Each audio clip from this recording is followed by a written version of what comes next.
You were the lesson, the truth about the rebound distraction. You thought the breakup was hard, until you saw them with someone new, smiling, posting, acting like your relationship never happened. It feels like a gut punch, right? Suddenly you're not just dealing with heartbreak, you're battling the feeling of being replaced.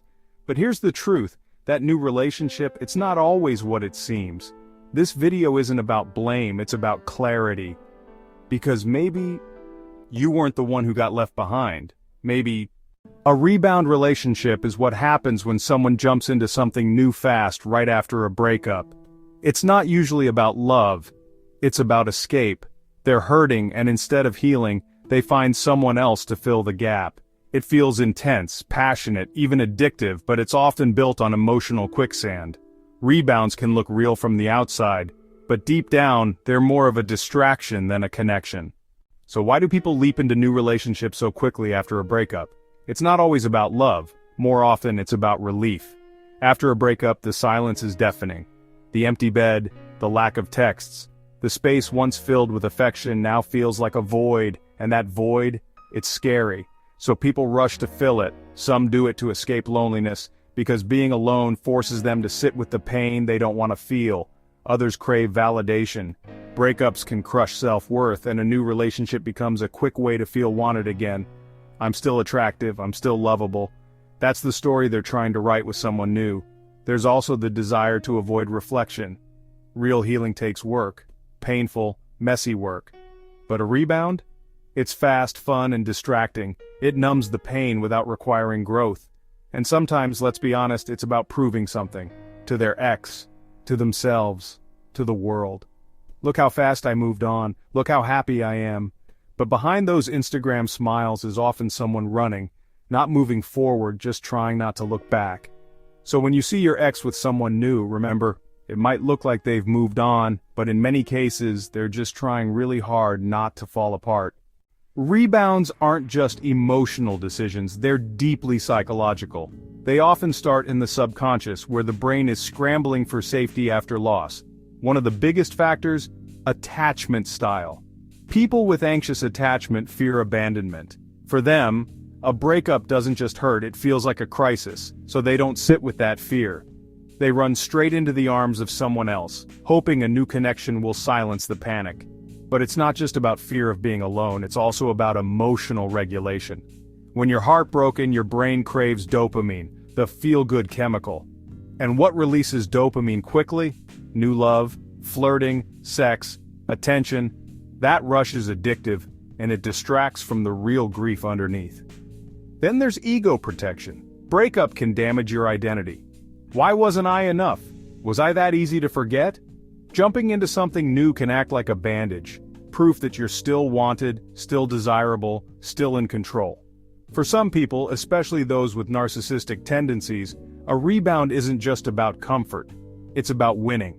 They might date someone younger, flashier, or more impressive just to prove they're doing better without you. In that case, it's not about love at all, it's about image. And for many men, social conditioning plays a big role. Society often tells men not to cry, not to grieve, not to show weakness. So instead of processing pain, they push it down and cover it up with someone new. Rebounds aren't about you. They're about the rebounder's need to feel okay again, fast.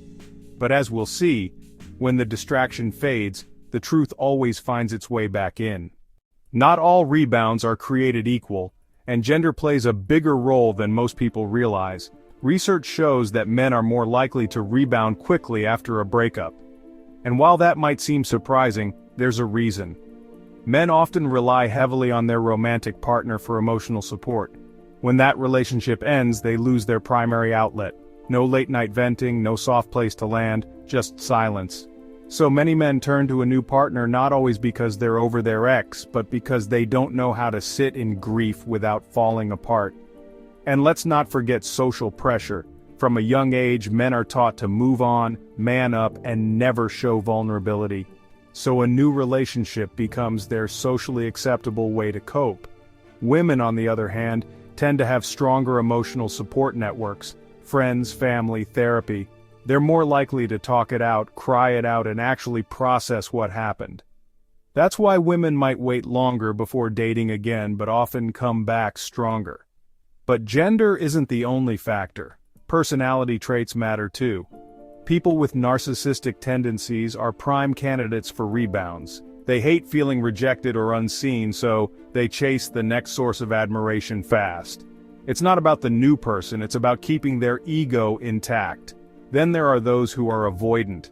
They fear emotional closeness. A rebound helps them avoid vulnerability because it's exciting, not deep. It's fun, surface level, and doesn't demand real intimacy, yet. So who rebounds more? Statistically, it's men. But emotionally, it's anyone trying to escape the discomfort of being alone with themselves. Short answer, often yes, but let's look deeper. A rebound relationship feels like progress. It looks like someone has moved on. But in reality, it's often just emotional avoidance dressed up as romance. When someone rushes into something new right after a breakup, they're not building something solid, they're building fast.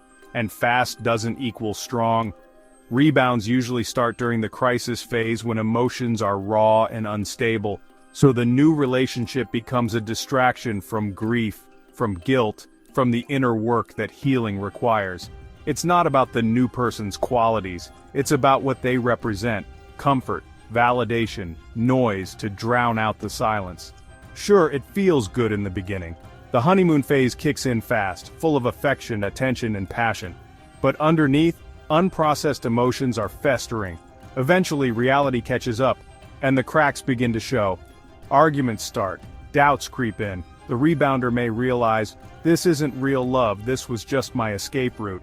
In most cases, that's exactly what a rebound is. A temporary shelter from emotional storms, not a real home. And when the storm passes, they're often left with regret, and an even deeper loneliness than before. We talk a lot about how rebounds fail, but let's be honest, some do last. Not every rebound is doomed. In some cases, it actually helps the person move forward, learn faster, and find stability in something new. But here's the catch. It only works if it's real. If both people are honest. If the rebounder admits, I'm still healing.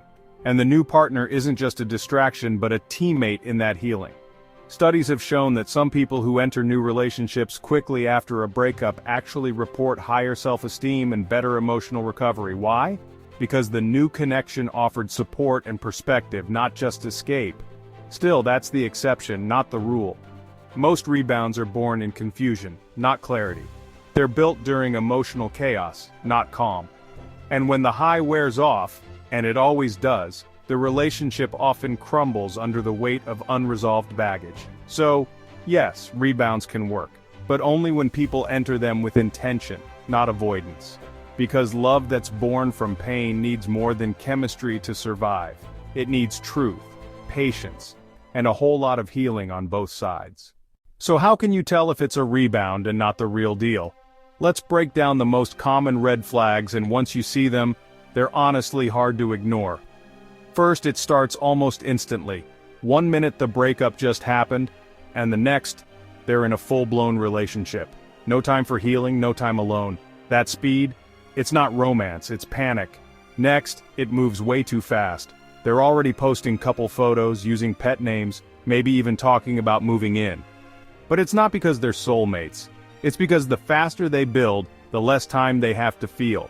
Then, they keep bringing up their ex. Constant comparisons, subtle jabs, or oddly specific praise for the new partner, that's emotional leakage. If the past keeps creeping into the present, they're not over it. Another sign, it's all highs, no depth, there's passion, fun, maybe even obsession, but no real conversations. No long-term talks, no emotional vulnerability. They're keeping it light to avoid the heavy stuff. Sometimes they expect the new partner to fix everything. If they're overly clingy, idealizing their new partner or treating them like a savior, that's not love, it's emotional outsourcing. They're using this person to escape their own work. And finally, it's performative. Lots of public affection, tons of stories and posts, tagging each other everywhere. Sometimes it's more about showing the world they're fine than actually being fine. The truth is, rebounds wear masks. At first they look like healing, but underneath, they're usually hiding confusion, hurt, and fear. The moment someone's energy feels like a performance instead of a connection, it's time to ask, Are they really into this person? Or are they just trying not to fall apart? Rebound relationships don't just affect two people, they ripple out and hit everyone involved. The rebounder, the new partner, and the ex who was left behind all carry emotional weight. Let's start with the rebounder. They get immediate relief, comfort, distraction, even a sense of control. But it's temporary. They may avoid grief for a while, but unprocessed emotions don't disappear, they just get buried. Eventually guilt creeps in, confusion sets in, and one day, they wake up wondering if they jumped too soon, with the wrong person. Now, the new partner, the so-called rebound. They might believe this is something real, but over time they start to notice cracks, the comparisons to an ex, the emotional distance, the sense that they're a placeholder, not a priority, and when the rebounder pulls away, or worse, goes back to their ex, it leaves the new partner heartbroken and questioning their worth. And finally, the ex. Watching someone you once loved move on fast, it's devastating. You question everything. Was I that easy to replace? Was it ever real? Even if the relationship needed to end, seeing them happy with someone else can reopen wounds you thought were healing. It can feel like betrayal, even if it's not. The emotional damage rebounds cause isn't always explosive. Sometimes it's quiet, slow-burning sadness, self-doubt, or unfinished grief that lingers for months. Because when a relationship ends, what everyone really needs is time, and a rebound cuts that time short for everyone. It's brutal watching someone you loved move on so fast, but their rebound isn't proof you were forgettable, it's proof they couldn't face the pain. You weren't erased, you were avoided. They're not healing faster, they're just distracting harder. And you're the one doing the real work, the kind that leads to growth. You know, silence can feel like weakness, but it's actually strength. No contact isn't about revenge, it's about protection. It gives you space to breathe, to heal, and to stop reopening those old wounds. And ironically, it often makes them notice your absence more than your presence ever did. Sometimes the loudest message is none at all. It's easy to take it personally, but their rebound isn't a judgment on your worth. It's a reflection of their fear, their coping, their unfinished healing. You didn't fail.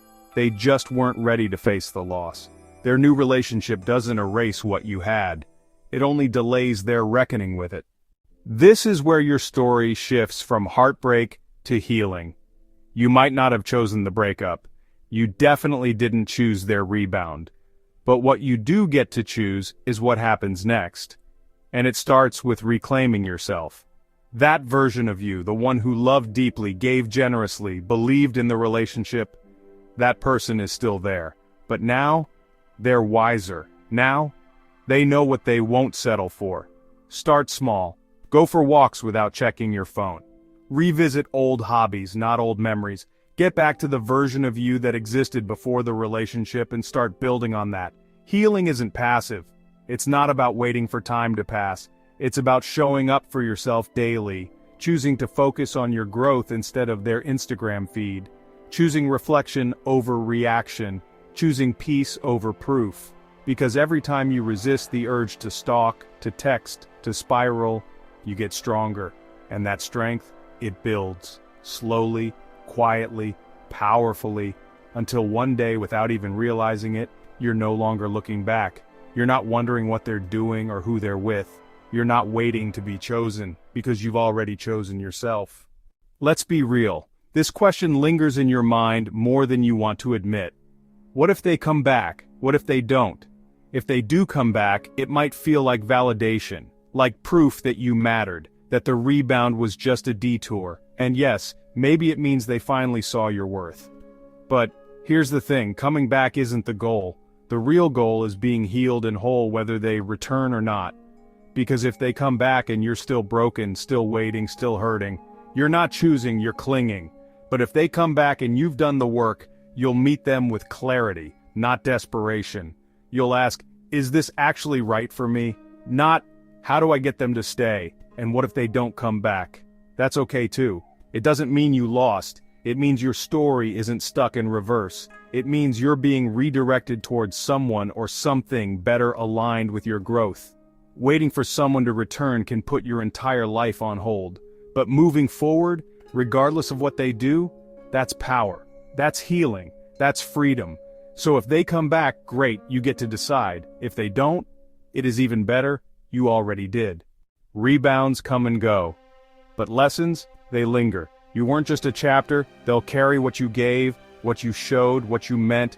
Even if they don't admit it, you were the turning point. Let them distract themselves. You grow, you rise, you heal. Because in the end, you weren't the one who was replaced. You were the one who made them realize what they lost. Enjoyed this video? Like the video, comment, and subscribe for more just like it.